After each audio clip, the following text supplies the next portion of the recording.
وش الدنيا دونك لا ولا تسوى حياة بهالوجود.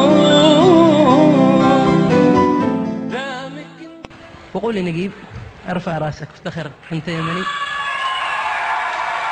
ويعني اقول للشعب اليمني اللي وقف معي لهذه المرحلة رغم الظروف، وقف له مقطع بسيط سعود يمكن. تفضل. حبي لها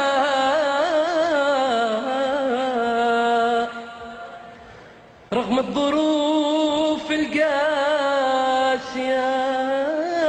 رغم المحن حبي لها أمي سقتني إياه في وسط اللبان، وإن غبت عنها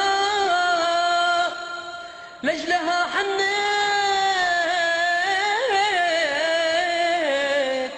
أو من قال محبوبتك من قلت اليمان. الله الله الله، تحية كبيرة، تحية كبيرة لنجيب، ونتمنى لك التوفيق ان شاء الله لين يوقف التصويت. الف شكر لك يا نجيب، حياك الله. اماني نرحب بك في لجنة التحكيم على الكرسي الرابع. جهزت لك لينكس موجود؟ اكيد. ابو خالد